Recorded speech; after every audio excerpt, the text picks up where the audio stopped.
There are four major elements of communication. These are the sender, the receiver, the topic or referent, and the means of expression. The sender is the person who is sending a message. The receiver is receiving it. In this case, we show the infant and parent as sender and receiver. The referent or the topic is what they're communicating about, and the means of expression is the behavior used to communicate the message. In this case, the infant is using a pointing gesture to communicate about the topic of the balloons. As communication develops and becomes more sophisticated, the distance between those four elements grows greater and greater, both conceptually and physically. In terms of the physical distance between the sender and the receiver, in this case the parent and the infant, communication initially involves a lot of direct contact. Then, as gestures develop, the child can refer to things that are slightly removed from him or herself. When children start talking, the parent simply needs to be within earshot.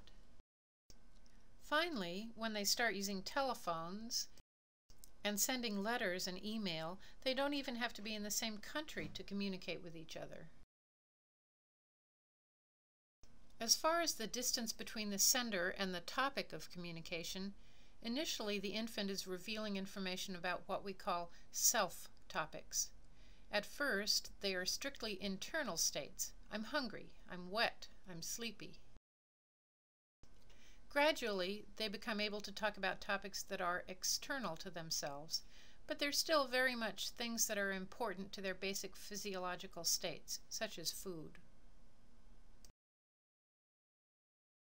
Eventually, they start talking about environmental topics, first ones that are physically present in the room, and then later things that are absent, like Dad at the office.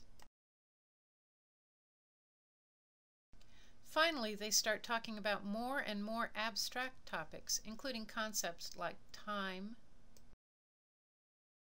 and existence and relativity and that sort of thing. Finally, the conceptual distance between the referent or topic and the means of communication gets greater. Initially, communication generally involves a lot of physical contact between the child and the topic. Later, as the child starts to communicate about things using other means, such as iconic gestures, they can be more physically removed from the referent.